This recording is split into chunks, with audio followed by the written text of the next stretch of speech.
వచ్చి నేర్చుకొని వచ్చి చూచినప్పుడు మరి వారు మేలు పొంది తిరిగి వెళ్ళడానికి సహాయం చేయాలి.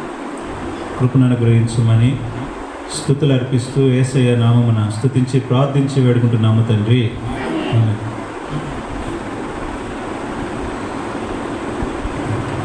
అతడు సేవ చేయు దినములు సంపూర్ణమైనప్పుడు తన ఇంటికి వెళ్ళాను. ఈరోజు మరొక ప్రత్యేక దినం కూడా ఉంది. ఈరోజు ఎంతమంది తెలుసు? ఈరోజు ఏంటి?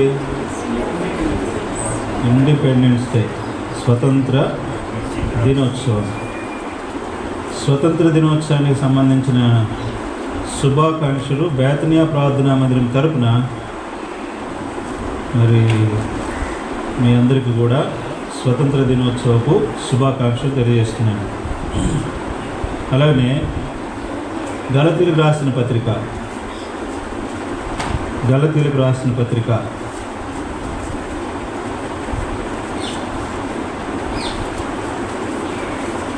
5వ అధ్యాయం మొదలు వచ్చింది. ఈ స్వాతంత్ర్యము అనుగ్రహించి క్రీస్తు మనల్ని స్వతంత్రులుగా చేసి ఉన్నాడు.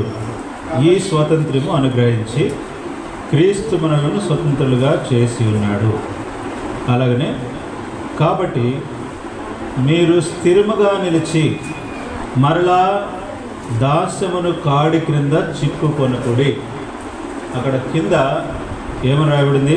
మీరు స్థిరముగా నిలిచి మరలా దాస్యమును కాడి క్రింద చిక్కుకొనకూడి. ఈ స్వాతంత్ర్యము క్రీస్తు మనల్ని స్వతంత్రులుగా చేసి ఉన్నాడు. కాబట్టి స్వతంత్ర దినోత్సవాన్ని జరుపుకునేటువంటి మనందరము మరి మన దినాలు పూర్తయిన తర్వాత మనము మన ఇంటికి వెళ్ళాలి. ఈ కూడిక మనకి ముగించిన అనంతరం లేక ఆదివారం ప్రభుదినం ముగించిన అనంతరం తప్పనిసరిగా మన ఇళ్ళకి వెళ్ళాలి. మన ఇండ్లు మనకు స్వాతంత్ర్యాన్ని తెలియజేస్తాయి. మనకెంతో మంచి స్వాతంత్ర్యాన్ని తెలియజేస్తాయి. మన సొంత ఇల్లు, సొంత వస్తువులు, సొంతగా మనం కలిగి ఉన్నవన్నీ కూడా మనకు మంచి స్వాతంత్ర్యాన్ని ఇస్తాయి. కాబట్టి మనము ఎక్కడ ఉన్నా కూడా, ఏ పరిస్థితిలో ఉన్నా కూడా ఈ స్వాతంత్ర్యం అనుగ్రహించిన క్రీస్తు ప్రభువును మనం మర్చిపోకూడదు. మొదట మన కేంద్రం ఏంటి? క్రీస్తు ప్రభు.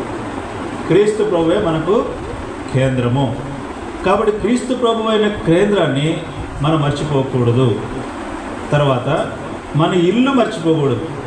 మన ఇల్లు చాలా శ్రేష్టమైన ఇల్లు.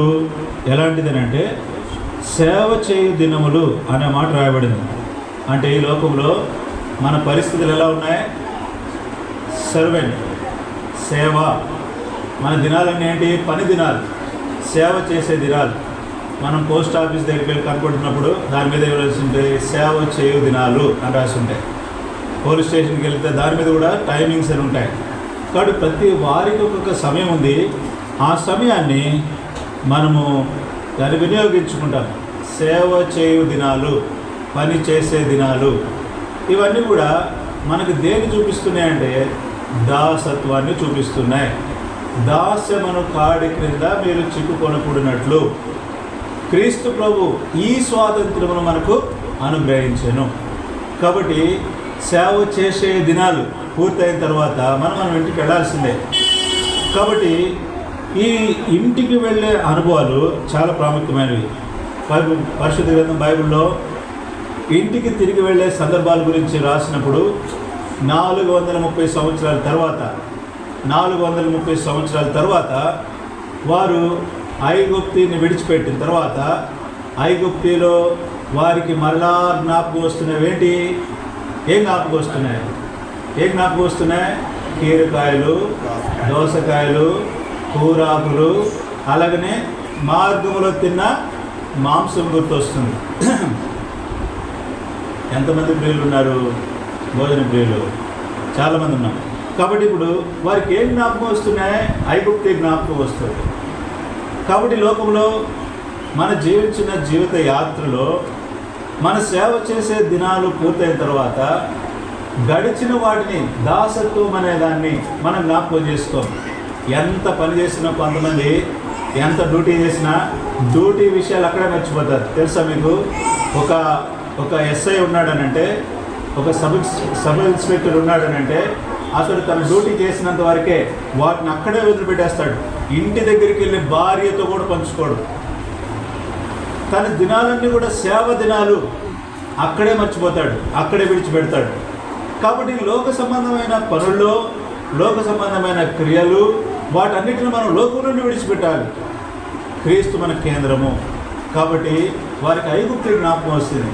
వారు 430 సంవత్సరాల తర్వాత వారు మరలా పాలు తేనెలు ప్రవహించు దేశానికి ప్రయాణమయ్యేటప్పుడు తన ఇల్లు అది, వారు ఎక్కడి నుంచి వచ్చారో అక్కడికే తిరిగి వెళ్ళాలి. నేను వారిని మరలా ఈ స్థలమునకు రప్పిస్తాను. 430 సంవత్సరాల తర్వాత మరలా ప్రభు ఏం చేసిన వాళ్ళని వెనక్కి రప్పించాడు. దాసత్వంలో ఉండకూడదని ప్రభు యొక్క ఉద్దేశం. వారు వారి ఇంటికి చేరాలి, వారి స్వస్థలను చేరాలి, వారి స్వాస్థ్యం అనుభవించాలి. ఇది దేవుని ఇల్లు, దేవుని యొక్క ప్రాంతము, దేవుని యొక్క ప్రజలుండే స్థలం. కాబట్టి ఆ స్థలంలోనికే ప్రభు నన్ను పిలుస్తుంటున్నాడు, అక్కడికి మరలా తిరిగి తెప్పించాలని. కాబట్టి దాస్యంలో మనం ఉండడానికి వీల్లేదు. ఇంకా మారు మనసు పొందకుండా, ప్రభుకి నీ మనసు ఇవ్వకుండా, మారు మనసు పొంది కూడా ఇంకా లోకంలో ప్రత్యేకంగా ఉంటుంటే నీ ఇల్లు జ్ఞాపకం రా. నీ సేవ దినాలు పూర్తవుతాయి. ఒకనాడు నీ ఇంటికి నువ్వు వెళ్ళాలి. అది నీ క్రీస్తు ప్రభువును కేంద్రంగా చేసుకోవాలి. నీ ఇల్లు అదే. కాబట్టి ఇక్కడ అతడు సేవ చేయ దినాలు పూర్తయిపోయినాయి. వారు ఎక్కడికి వెళుతున్నారు? వారు తిరిగి వారి ఇంటికి వెళుతున్నారు. ఈనాడు మనం కూడా మన సేవా దినాలు పూర్తయ్యే దినాలు వస్తున్నాయి. నీకు తెలియదు నీ సేవా దినం ఎప్పుడు ముగిస్తావో, ఇక్కడ నీ పని వేళలు ఎప్పుడు బంద్ అయిపోతే తెలియదు. కాబట్టి వెంటనే మనం ఏం చేయాలంటే మన ఇల్లు జ్ఞాపకం రావాలి. మన ఇల్లు ఏది? మనం ఎక్కడ ఉండాలి? మనం ఉండే స్థలం ఏది? కాబట్టి నాకు ఇచ్చిన కొద్ది సమయాన్ని మీ కొరకు నేను వెచ్చిస్తాను. చూడండి, అపోస్తుల కార్యాలు 11వ అధ్యాయం. అపోస్తుల కార్యాలు 11వ అధ్యాయం. అపోస్తుల కార్యాలు 11వ అధ్యాయము 18వ వచనం. 18వ వచనం. వారు ఈ మాటలు విని మరేమి అడ్డం చెప్పండి. ఈ మాటలు విని వారేమి అడ్డం చెప్పకుండా అట్లయితే అనుజనులకు దేవుని జీవార్థమైన ఏ మారు మనసు దయచేసినాడంట? జీవార్థమైన. చెప్పండి నాతో కూడా. దేవుడు మనకు అనగా అన్యజనులమైన మనకు జీవార్థమైన మారు మనసును దయచేసెను. ఏ జీవార్థమైన? ఏ జీవార్థమైన? ఈలోక జీవార్థమైన అనే మాట ఉందా? లేక జీవార్థమైన అనే మాట అర్థమేమిస్తుంది? ఎప్పుడు బ్రతికి ఉండేది, ఎప్పుడు నివసించేది, ఎప్పుడు కలిగి ఉండేది జీవార్థమైన మారు మనసు. అంటే జీవము లేని మారు మనసు ఉంది, జీవము కలిగి ఉండే మారు మనసు ఉంది. ఈ దినాల్లో మారు మనసు పొందిన ప్రతి ఒక్కరు కూడా జీవం కలిగిన మారు మనసు ఉండాలి, కానీ జీవార్థం లేని మారు మనసును కలిగి ఉన్నారు. ఎలాంటి మారు మనసు అంటే చూడండి, అపోస్తుల కార్యాలు 2వ అధ్యాయం 38వ వచనం. అపోస్తుల కార్యాలు 2వ అధ్యాయము 38వ వచనం. 2వ అధ్యాయము 38వ వచనం.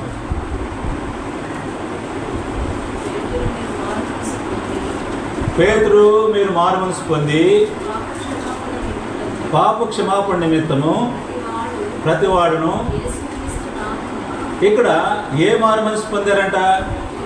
పాప క్షమాపణ నిమిత్తమైన మారు మనసు పొందారు. ఇప్పుడు మనం 11వ అధ్యాయంలో చదివాం కదా, అక్కడేమని రాయబడింది? జీవార్థమైన మారు మనస్సు.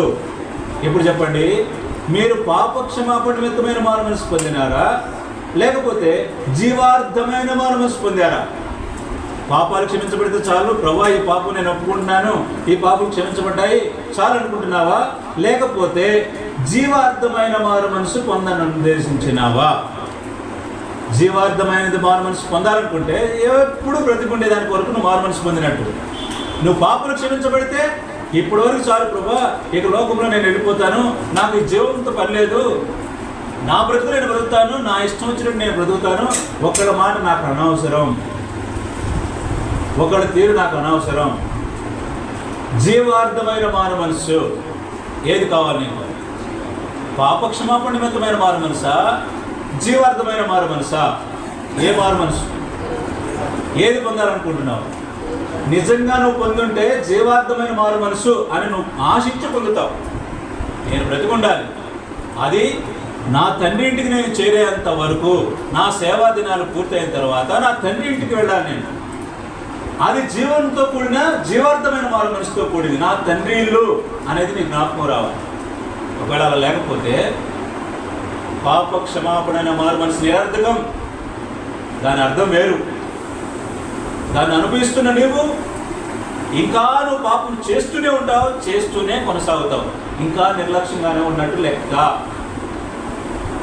ఒకవేళ వాళ్ళకు ఉన్నావేమో జీవార్థమైన మారు మనసు అన్ని జనులకు ప్రవహిస్తున్నాడు. నీకు ఇచ్చిన మారు మనసు ఎలాంటిదో నువ్వు ఆలోచించు. నువ్వు ఇచ్చిన మారు మనసు, నువ్వు పొందిన మారు మనసు ఎలాంటిదో, నువ్వు పొందే మారు మనసు నీ ఇంటికి చేర్చుద్దా? అపోస్తుల కార్యాలు 20 అపోస్తుల కార్యాలు 20 మరియు ప్రయోజనకరమైనది ఏదియు దాచుకొనక బహిరంగంగాను ఇంటింటను మీకు తెలియజేయుటకును బోధించుచు దేవుని ఎదుట మారుమనసు పొంది ప్రభువైన యేసుక్రీస్తునందు విశ్వాసం ఉంచవలనని సాక్ష్యమిచ్చే మారు మనసు. ఎలాంటి మారు మనసు ఇది? ఇంట బోధించుచు, వారిని పురుకొల్పించుచు, రేపుతూ నువ్వు మారు మనసు పొందు. పాపక్షమాపణ నిమిత్తమే కాదు, అది జీవార్థమైనదై నా మారు మనసును పొందాలని దేవుని యొక్క ఉద్దేశం. ఈ జీవార్థమైనది అది ఎలాంటిదనంటే సాక్ష్యం ఇవ్వగలిగేటువంటి మారు మనసు. ఇక్కడ కూర్చున్నాను, ఏడు కూర్చున్న తర్వాత ఇంకొక ఇంట్లో వెళ్ళాలి, వాళ్ళకు కూడా నేను ఈ మాటలు వారికి తెలియజేయాలి. సాక్షార్థమైన మారు మనసు, ఇంట తిరిగే మారు మనసు, ప్రతి ఇంటికి వెళ్ళే మారు మనసు. ఒకసారి నేను ఇట్లాగనే బెంగళూరు వెళ్ళాను. బెంగళూరులో ఒక సహోదరి తన బాధ అంతా చెప్పేసింది నాకు. ఆ సహోదరి చెప్పిన బాధ అంతా నేను తీసుకున్నా, అది నా మైండ్లో ఉంది. వాళ్ళకి ఈ మాటలు చెప్పాలి, వాళ్ళు కూడా ప్రోత్సహించాలి, వారు కూడా మారు మనసు పొందాలి. వారు చీ అన్న చా అన్న, తలుపును మొహాన్ని వేసిన, ఉమ్మేసిన, కొట్టినా పర్లేదు అనుకున్నాను. మళ్ళీ వారికి మాట చెప్పాలనుకున్నాను. నా హృదయంలో స్ట్రాంగ్ నిర్ణయం ఉంది. కానీ నేను ఆ దారినే వెళుతుంటే నన్ను అనుసరించే కొంతమంది, ఇతడెక్కడ, ఈ ఊరెక్కడ, ఇతడెక్కడ ఉంటున్నాడు, ఎక్కడ తిరుగుతున్నాడు, ఏం చేస్తున్నాడు. నా హృదయంలోనేమో సాక్ష్యం ఇవ్వాలి, నా హృదయంలో దేవుని ప్రేమ గురించి తెలియజేయాలని ఆశ ఉంది. కానీ లోకం నన్ను ఏం చూస్తుంది? వేరే డిస్ప్లేలో చూస్తుంది. అది ఇప్పుడు చెప్పండి, జీవార్థమైన మారు మనసు ఉంటే సాక్ష్యం ఇచ్చే మారు మనసు ఉంటుంది. నీ ఇంటికి వెళ్ళేటప్పుడు, ఇంటింట వెళ్ళేటప్పుడు నువ్వు చేయవలసింది ఏంటంటే సాక్ష్యం ఇచ్చే మారు మనసు. పొందావా? నిజంగా పాప క్షమాపణ వరకే పొందావా? జీవార్థమైంది నీకు అవసరం లేదు. జీవార్థమైంది కావాలి అనుకుంటే ఇప్పుడు నువ్వు సాక్ష్యం ఇవ్వాలి. రండి, అదే అపోస్తుల కార్యాలు 17వ అధ్యాయం. అపోస్తుల కార్యాలు 17వ అధ్యాయం 30వ వచనం. అతడు సేవ చేయ దినాలు పూర్తయిన తర్వాత 30వ వచనం. 17వ అధ్యాయం 30వ వచనం. ఆ అజ్ఞాన కాలమందు దేవుడు చూసి చూడనట్టుండెను, ఇప్పుడైతే అందడును. ఇప్పుడు ఇది దేవుడు చూస్తున్న మారు మనసు. నీ మారు మనసు ఎలాంటిది? పాపక్షమాపణ నిమిత్తమై మారు మనసు పొందుంటావేమో, కానీ పొందవలసింది ఒకటి ఉంది, అది జీవార్థమైంది. ఆ జీవార్థమైంది నువ్వు పొందకపోతే నీలో సాక్ష్యం ఉండదు, నీలో ధైర్యం ఉండదు, ప్రభుని గురించిన ప్రార్థన, విశ్వాసం, వాక్యము అనేకులకు తెలియజేసేదాని కొరకు నువ్వు సిద్ధంగా ఉండవు. నువ్వు సిద్ధంగా ఉండకపోయింది కాక నీతో పాటు వారు, నీ కుటుంబంలో వారు కూడా ఆ సాక్ష్యమును ఎలా తీసుకుంటారంటే వెనకడుగు వేస్తూనే ఉంటారు. అయితే దేవుడు చూస్తున్నాడు నీ మారు మనసుని. ఆజ్ఞాన కాలమందు దేవుడు చూసి చూడనట్టు ఉన్నాడు. ఇప్పుడు చెప్పండి, దేవుడు ఇప్పుడు నిన్ను విడిచిపెట్టాడు. నిజమైన మారు మనసు ఉంటే దేవుడికి నువ్వు భయపడతావు, జీవార్థమైన దాన్ని నువ్వు పొందుంటావు, సాక్ష్యం ఇచ్చేదాని కొరకు ధైర్యంగా నిలబడతావు, నిలుచుంటావు. నా ఇల్లు ఇది అని నువ్వు గ్రహిస్తావు. నా ఇల్లు ఇది అని గ్రహిస్తావు. ఆ గ్రహింపుతో నువ్వు బ్రతుకుతావు. అది కూడా దేవుడు నీ మారు మనసును చూస్తున్నాడని. ఆజ్ఞాన కాలంలో దేవుడు చూసి చూడనట్టున్నాడు. ఎప్పటి వరకు నీ మారు మనసును ప్రభు చూడలేదు. ఎందుకనంటే నువ్వు మారు మనసు అనే దానికి అర్థమే లేకుండా చేసేసావు. నిజమైన మారు మనసు యొక్క లక్షణం ఎలా ఉంటుందనంటే జీవార్థంగా ఉంటుంది, జీవమును పొంది ఉంటుంది. అది లేకపోతే నువ్వు ఇంటికి వెళ్ళిన ప్రయోజనం లేదు. ఈ లోకంలో సేవ చేయ దినాలు పూర్తయిన తర్వాత ప్రభు దగ్గరికి వెళ్ళినప్పుడు నీ మారు మనసును ఆయన చూస్తున్నాడు. కాబట్టి అజ్ఞాన కాలం ముందు చూసి చూడనట్లున్నాడు. ఒకవేళ నీ మారు మనసును కూడా ప్రభు చూస్తున్నాడన్న సంగతి భయం లేకుండా ఉన్నావేమో. ఇప్పుడైతే ఈరోజు ఇదే సమయంలో ఇప్పుడే నీ మారు మనసును ఒక్కసారి మళ్ళా తిప్పి చూసుకో. ఒక్కసారి మళ్ళా తిరిగేసి చూసుకో. నేను పొందింది కరెక్టేనా? పొందున్నావు, పాపక్షమాపణ మీతో పొందుంటావు. పొందున్నావు, సాక్ష్యం ఇస్తూ ఉండవచ్చు. పొందున్నావు, దేవుడు చూస్తున్నాడు అనుకోవచ్చు. కానీ జీవార్థమైంది అయ్యి ఉంటే అది నిలిచుండదు. అది తండ్రి వద్దకు చేయొచ్చు. 4 విషయాలు చూపించాను. ప్రభు మన జీవితాన్ని అతడు సేవ చేయదు పూర్తయిన తర్వాత ఇక్కడికి వెళ్ళాడు, తన ఇంటికి వెళ్ళాడు. ఈ రోజున నువ్వు కూడా ఈ లోకాన్ని విడవాల్సిన సమయం ఉంది. యేసు ప్రభు వారు కూడా తండ్రి దగ్గరికి నుండి వచ్చాడు, మళ్ళీ తండ్రి దగ్గరికి వెళ్తున్నాడు. ఆయన 3 ప్రత్యక్షతల గురించి తెలియజేశాడు. ఒకడు కూడా మీకు తెలియజేశాను కదా, 3 విషయాలు. ఒకటి, భూమి మీద ప్రత్యక్షమయ్యాను పాపం లేకుండా, పాప నివారణ చేయుట కొరకాయ.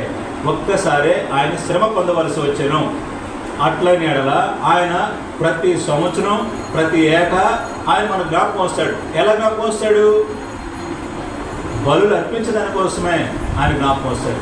నీకు కూడా వారానికి ఒకసారి ప్రభు గుర్తొస్తున్నాడేమో, ఆదివారం కదా అని. మారు మనసు అలాంటిదేమో. చూడు, వార కూడికలు పోగొట్టుకుంటే దాంట్లో నీకు జీవం ఉండదు. కాబట్టి మారు మనసు పొందు. నీ ఇంటికి నువ్వు వెళ్ళాలి. ఆ ఇల్లు జీవముతో కూడింది. నీ మారు మనసు జీవార్థమైనది. ఇది మనుషులు ఇచ్చేది కాదు, మనుషులు నీకు నేర్పేది కాదు. నీకై నువ్వు జీవాన్ని సంపాదించుకునేదాని కొరకే నువ్వు మారు మనసు పొందాలి. నీ ఇంటికి వెళ్ళేదాని కొరకే మారు మనసు పొందాలి. నీ ఇల్లు జీవముతో కూడింది. కాబట్టి ఇప్పుడు ఆ ఇల్లు ప్రభు దగ్గర నుంచి రాబడింది. భూమి మీదకి వచ్చాడు, నీతో పాటు ఉన్నాడు. ఇమ్మానుయేల్ అని పేరు పెట్టుకున్నాడు. నీకు తోడుగా ఉన్నాడు. సదాకాలం నీతో కూడా ఉంటానన్నాడు. మత్తయి సువార్త 6వ అధ్యాయం 6వ వచనం ప్రకారం ఆయన సదాకాలం నీతో కూడా ఉన్నాడు. ఆయన విడిచిపెట్టలేదు. ఆయన మళ్ళా వెళ్ళాడు. నా తండ్రికి అనేకమైన నివాసాలు ఉన్నాయన్నాడు. అక్కడ ఇల్లు సిద్ధపరుస్తున్నాడు. ఇల్లేనా? నాతో కూడా మీరు, మీతో కూడా నేను. జీవార్థమైన దాన్ని నీకు ఇవ్వడానికి కొరకాయ.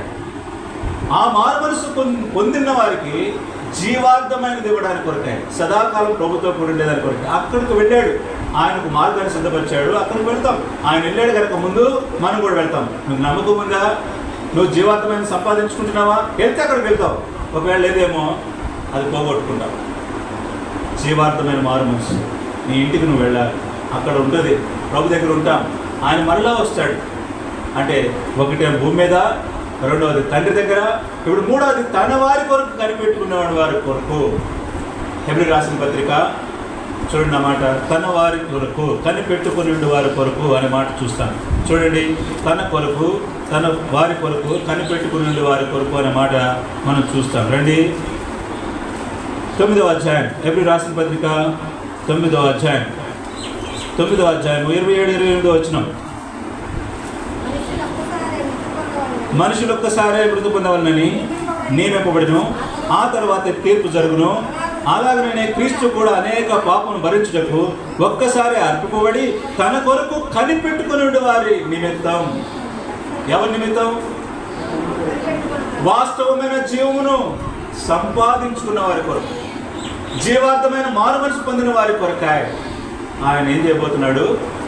మరలా కనిపెట్టుకుని ఉండే వారి కొరకు. జీవార్థమైన మారు మనసు పొందిన వారికే. పాపక్షమాపణ నిమిత్తం మారు మనసు కాదు, సాక్ష్యం ఇచ్చినంత మాత్రం గొప్పవాడు కాదు, బోధ చేసినంత మాత్రం గొప్పవాడు కాదు. ఓ ప్రత్యేకత ఉంది. నీకు మారు మనసు వచ్చాడని అంటే అది జీవార్థమైందని గ్రహించు. ఎప్పటికైనా గ్రహించు, నీ మారు మనసు జీవార్థమైందేనా? ఆ మారు మనసు పొందంటే నీ ఇంటికి వెళ్ళొచ్చు, జీవంతో కూడా వెళ్ళొచ్చు. ఒకవేళ జీవార్థం కాకపోతే ఈరోజే నువ్వు ఆయన కొరకు నిజంగా కనిపెట్టుంటే ఆయన తన ఇంట తీసుకొని పోవడానికి ఆయన మరలా రావు. ఎలాగంట? కింద ఉంది రాయబడింది చూడండి. అనేకులు పాపం భరించడం ఒకసారి అటుంపడి తన కొరకు కనిపెట్టుకొని ఉండి వారి రక్షణ నిమిత్తం పాపము లేకుండా రెండవసారి ప్రత్యక్షం. చూడండి దేవుని ప్రేమ ఎంత అద్భుతం. ఆయన ప్రత్యక్షత భూమి మీద మరలా ప్రత్యక్షం తన కొరకు కనిపెట్టుకుని వారి కొరకాయ. ఈ మారు మనసు ఎంత గొప్పది! ఈ మారు మనసు ఎంత గొప్పది! ఒకవేళ ఇంకా నువ్వు నటన జీవితంలో ఉంటే అది చెల్లదు, అది చెల్లదు. ఈ మారు మనసు నిన్ను ఇంటికి చేర్చేదై ఉండాలి. నీ ఇంటికి నువ్వు వెళ్ళేటట్టు నీ ఇల్లు నుండి స్వతంత్రం, క్రీస్తు అనుగ్రహించు స్వాతంత్ర్యం. ఈ స్వాతంత్ర్యం ద్వారా మనం అనుభవించేది మన ఇంట్లో మనకు అన్ని స్వేచ్ఛగా ఉండాలి, అన్నీ మనవి ఉండాలి. అందుకే యేసు ప్రభువు వారు మార్కు సువార్తలో మీవన్నీ నావి, నావన్నీ మీవి. యోహాను సువార్త 17వ అధ్యాయంలో యేసు ప్రభువు వారు అన్నాడు, నీవు నాకు అనుగ్రహించిన వారు అని అన్నాడు. నాకు నువ్వు అనుగ్రహించిన వారు అనే మాట, నేను, నాకు, నావై ఉన్న అన్న మాటలు 52 సార్లు రాశాడు. నా, నే, నై, నేను అనే మాటలు, నాకు అనే మాటలు 52 సార్లు తగులుతాయి. ఎందుకు ఈ మాట రాశాడు? జీవార్థమైన మారు మనసు పొందిన వారు తన ఇంటికి వెళ్ళాలి, ఆ ఇల్లు స్వతంత్రించుకోవాలి. ఆ ఇంట్లో స్వాతంత్ర్యం ఉంది. ఈనాడు ప్రభుత్వం మనకి ఇచ్చిన స్వాతంత్రం లేదు. క్రైస్తవుడిగా ఈనాడు అనుభవించే నిజమైన స్వాతంత్రం ఏంటంటే క్రీస్తులో అనుభవించాలి. క్రీస్తులో జీవార్థమైన ఉంది, జీవం పొందేది ఉంది, జీవం కలిగించే మాటలు ఉన్నాయి, జీవం కలిగించే దైవ సన్నిధి ఉంది, జీవం కలిగించే ఆయన రాకడ కొరకే కనిపెట్టుకుని ఉండే వారందరికీ ఆయన మరలా ప్రత్యక్షం కాబోతున్నాడు. నీకు ఇష్టమైతే ఈ జీవార్థమైన మారు మనసును పొందు, కలిగి ఉండు. నీ ఇంటికి ప్రభు నిన్ను చేరుస్తాడు. నన్ను నిన్ను ప్రభు ఏర్పరచుకున్న ఉద్దేశం ఒకటి ఉంది, దాన్ని మర్చిపోయే మాత్రం అజాగ్రత్తగా బ్రతుకోదు. విశ్వాసముతో జీవార్థమైన మారు మనసు పొందు. నామకార్థమైన మారు మనసు ఇది ఇలా సగం వస్తే సగం రావు, సగం చేస్తే సగం చేయలేవు. నీ విశ్వాసంలో సగం పోగొట్టుకుంటే ఏం ప్రయోజనం? భయపడి దాగుకుంటే ఏం ప్రయోజనం లేదు. నీ ఇంటిలో నువ్వు ప్రత్యక్షం కావాలి. నీ ప్రభు నీతో కూడా ఉన్నాడన్న సంగతిని మర్చిపోవద్దు. రండి ప్రార్థన చేసుకుందాం. ప్రేమల తండ్రి, కృపగల దేవా, మీకు ఎంతో వందనాలు. మీరు మాట్లాడుతూ వచ్చారు. అతడు సేవ చేయ దినాలు పూర్తయిన తర్వాత తన ఇంటికి వెళ్ళాడు. మా జీవితాలు కూడా ఈ లోకంలో సేవ అనే దాసత్వంలోనే ఉన్నాము. ఈ దాసత్వం నుంచి విడుదల పొందించడానికి ఈ క్రీస్తులో మాకు ఈ స్వాతంత్రం అనుగ్రహించబడి ఉంది. మరలా ఈ దాస మన కాడి క్రింద చిక్కుకొని కొడి అని మీరు లేఖనాలు సెలవిచ్చారు. ఈ స్వాతంత్ర శుభాకాంక్షలు తెలియజేసుకుంటూ లోకంలో ఏదో మానవాత్మగా నామకార్థంగా మారు మనసు లేని వారమే పాపక్షమాపణ పొందినాంలే అన్న ఒక మరి అపోహలో మేము బ్రతుకుతున్నాం.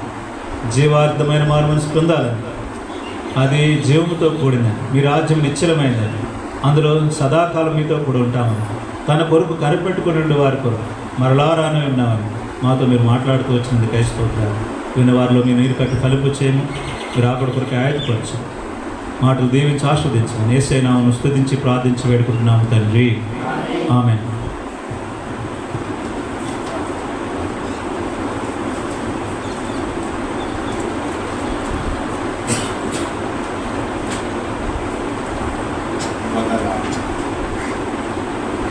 తిమోతన్న వాక్యోపదేశం చేయకుండా మనం లేచి నిలబడి ప్రభును నీ స్వరము వినిపించు ప్రభు అనే పాట పాడదాం.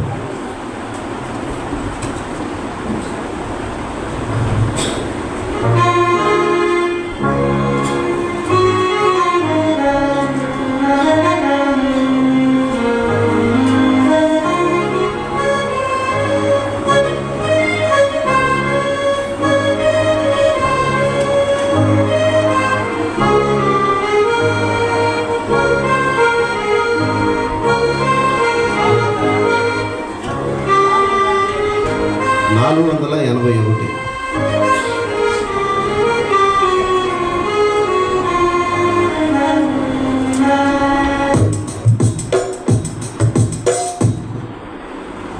పాట సంఖ్య 481. నీ స్వరము వినిపించు ప్రభువా.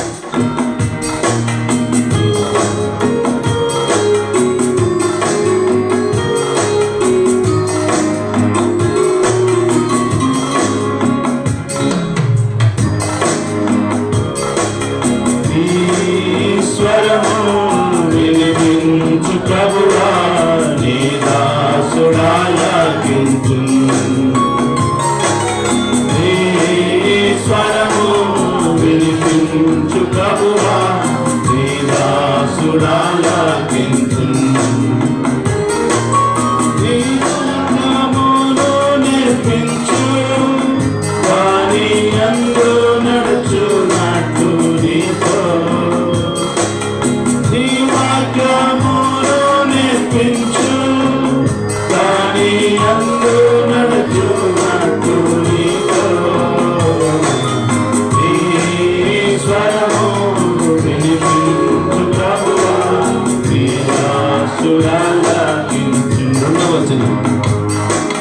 నీ వాక్యమును నీ స్వరము వినుచు నేను సరిచేసి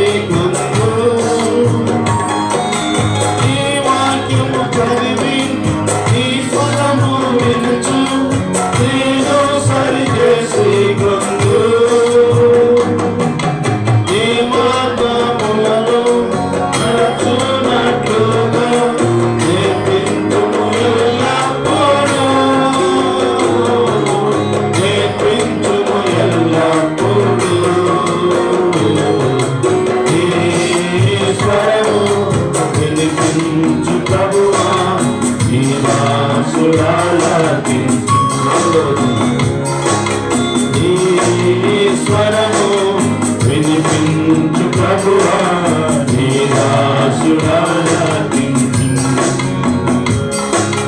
నాతో మాట్లాడు స్పష్టముగా ప్రభువా నీ స్వరము నాకు రాకే. నాతో మాట్లాడు స్పష్టముగా ప్రభువా నీ స్వరము నాకు రాకే. నీతో మనుషులతో సరిచేసి కొండు నీ దివ్య వాక్యము ద్వారా నీ దివ్య వాక్యము ద్వారా